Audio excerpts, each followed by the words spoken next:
ओम गुरुवे नमः। प्यारे हरि भक्तों, अब जो हम आज विषय ले रहे हैं वह ले रहे हैं स्वर विज्ञान। स्वर विज्ञान में आपको कई महात्मा संत मिले होंगे जो आपसे हमेशा कहते हैं कि आप प्रभु का नाम लीजिए। अब प्रभु के नाम लेने में स्वर विज्ञान किस प्रकार से कार्य करता है, इस विषय में हमारे ऋषि मुनियों ने बड़ी तपस्या के बाद ये चीज हासिल की। तो कभी कभी कहते हैं कि कुछ ऊपर वाले की जब कृपा व्यक्ति के ऊपर पड़ती है तो उसे थोड़ा थोड़ा ज्ञान आना शुरू हो जाता है। तो मुझे भी स्मरण हुआ या ऊपर वाले की कुछ कृपा कहो, मुझे एहसास हुआ कि हमारे ऋषि मुनि व्यक्ति को भगवान का नाम लेने के लिए क्यों कहते थे, उसमें क्या रहस्य छुपा हुआ था। इस विषय में मैं आपको बताता हूँ। आपसे कहते हैं कि आप राम का नाम लीजिए, कृष्ण का नाम लीजिए, सीता का नाम लीजिए, गायत्री मंत्र का जाप कीजिए, महामृत्युंजय जाप कीजिए, 9 ग्रह 9 देवताओं के विषय में मंत्र का जाप कीजिए।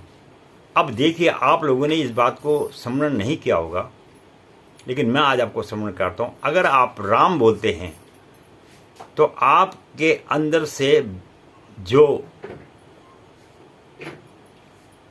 मुंह से हवा निकलती है, आपके जो अंदर से जो हवा निकलती है वो बाहर निकलती है। राम कहने में हवा बाहर आती है, कृष्ण कहने में भी हवा बाहर आती है, हनुमान कहने में भी हवा बाहर आती है, और गायत्री मंत्र ओम भूर्भुवः स्वः तत्सवितुर्वरेण्यम बोलेंगे तो सब में हवा बाहर आएगी। तो इससे क्या होता है, आदमी के अंतर आत्मा की शुद्धिकरण होता है। इसमें कहीं पर भी आप अंदर सांस लेके इस मंत्र को नहीं बोल सकते। ऐसे ही जब कुछ लोग भगवान का नाम लेते हैं, चाहे वो क्रिश्चियन हो, मुस्लिम हो, वो जब भी अपने प्रभु का नाम लेते हैं तो उनके अंदर से जो वायु का जो संचार है वो बाहर की ओर होता है। उससे जो है आत्मा की शुद्धिकरण होता है। इसीलिए जो कहा जाता है कि प्रभु का स्मरण करो, चाहे 2 मिनट करो, 5 मिनट करो, 10 मिनट करो, तो उतनी देर करने से आदमी के अंतर आत्मा की शुद्धि हो जाती है। क्योंकि आपके अंदर जो बैठी हुई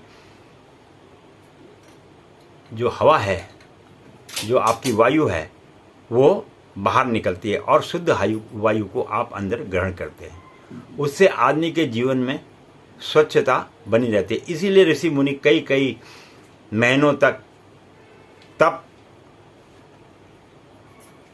जप वगैरह करते थे ताकि उनके शरीर में शुद्धिकरण बना रहे।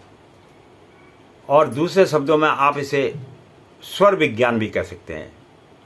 तो इससे 2 काम हो गए। एक, आपका मन एकाग्रित हो जाता है और आपके अंदर में शुद्ध वायु का प्रवेश होता है। और अगर आपको इस बात पे कोई संदेश है तो आप बोल के देखिए, राम बोलिए, तो आपके अंदर राम बोलने में आप अंदर को सांस ना लेके बाहर को सांस छोड़ेंगे। इस प्रकार की सांस छोड़ने की विधि को ही हम जो है स्वर विज्ञान कहते हैं।